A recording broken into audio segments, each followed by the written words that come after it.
আলাইকুম বন্ধুরা, আবারও নিয়ে আসলাম আপনাদের মাঝে চিকেন কোরমার রেসিপি। তো প্রথমে আমার চিকেন কোরমার রেসিপির জন্য আমি নিব মুংফলি মানে বাদাম, নারকেলের গুঁড়া, 2টা শুকনো মরিচ এবং সাথে তিল। এটাকে আমি ভালো করে ভেজে নেব। হালকা একটু ভেজে নেওয়ার পরে এটাকে আমি ব্লেন্ডার করব। যে ভাজা পোড়ার জন্য আমি এই কড়াইটাই ইউজ করি। তখন ঢেলে দেবো আমি সবগুলো করুন একসাথে। এটাকে হালকা করে এভাবে একটু ভেজে নেব, জাস্ট কাঁচা গন্ধ চলে যাওয়ার জন্য। আমি কোরমাটা একটু ঝাল বানাবো, এই জন্য আমি 2টা শুকনো মরিচও সাথে দিয়ে দিলাম। এভাবে হয়ে গেল আমার ফোড়নগুলো ভাত। আমি এখানে দিয়ে দিব সামান্য পরিমাণ একটু তেল, পেঁয়াজ ভাজার জন্য। কারণ আমার কোরমার জন্য আমার কিছু পেঁয়াজ ভাজা দরকার আছে, তার জন্য আমি কিছু পেঁয়াজ দিয়ে দিব এখানে। পেঁয়াজটাকে একটু হালকা গোলাপি কালার করে দেবো।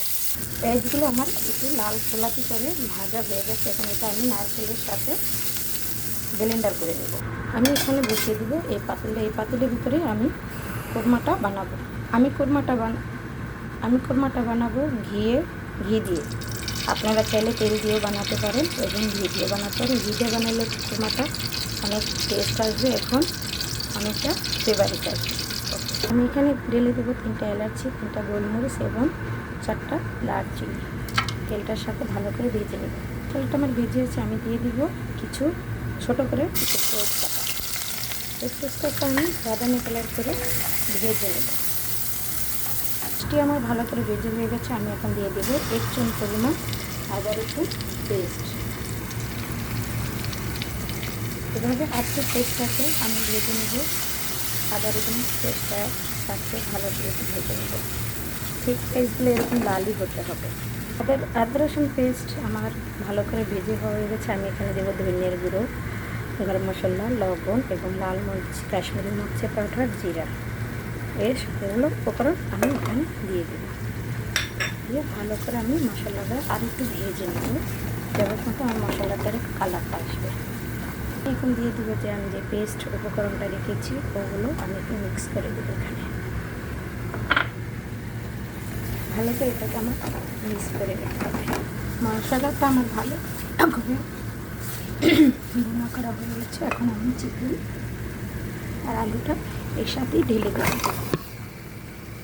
সবগুলো উপকরণটা আমি ভালো করে মিক্স করে নেব। সবগুলো চিকেন এভাবেই আমি মিক্স করে রাখবো কষানোর জন্য। এভাবে মাংসগুলো সব ভালো করে ভুনা করে নিতে হবে। তো আপনারা আমার রেসিপিটা দেখতেছেন, আমার রেসিপিটা কীরকম হবে হইতেছে আপনারা অবশ্যই আমার কমেন্ট বক্সে জানাবেন। আর আমার ভিডিও দেখতে হলে আমার পেজটাকে ফলো করতে হবে এবং লাইক কমেন্ট শেয়ার করতে হবে। আর নতুন নতুন করে রান্নার ভিডিও দেওয়ার জন্য আপনাদের অপেক্ষা করতে হবে। এভাবে মশলাটা পুরো মশলা কষিয়ে নিয়ে তেল ওঠা পর্যন্ত চিকেনটা রাখতে হবে। এখন আমি ঢেলে দিব পরিমাণ মতো পানি। আমি একটু পাতলা করবো যেহেতু, একটু পানিটা বেশি দিলাম। সাথে আলু রোস্টটা গলা পর্যন্ত আমি এখন এটা ঢাকনা ঢেকে দিব 20 মিনিট পর্যন্ত। চিকেনটা আলুটা গলা টাইম এ পর্যন্ত পানি দেবো। এখন আমি এটা 20 মিনিটের জন্য ঢেকে দেবো। মেয়েদেরকে ঢেলে দিব 4টা হাঁড়ি মির্চি এবং ধনিয়া পাতা।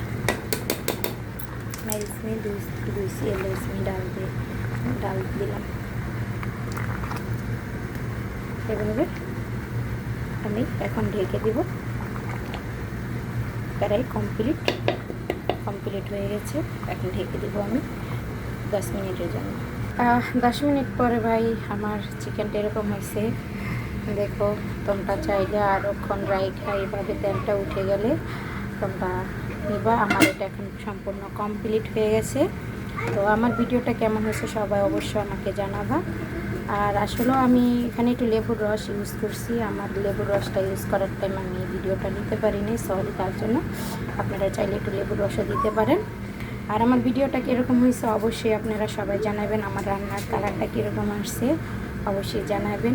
আশা করি সবাই আমার ভিডিওটা দেখবেন এবং লাইক কমেন্ট শেয়ার করবেন। থ্যাংক ইউ বন্ধুরা, সবাই ভালো থাকবেন। আল্লাহ হাফেজ।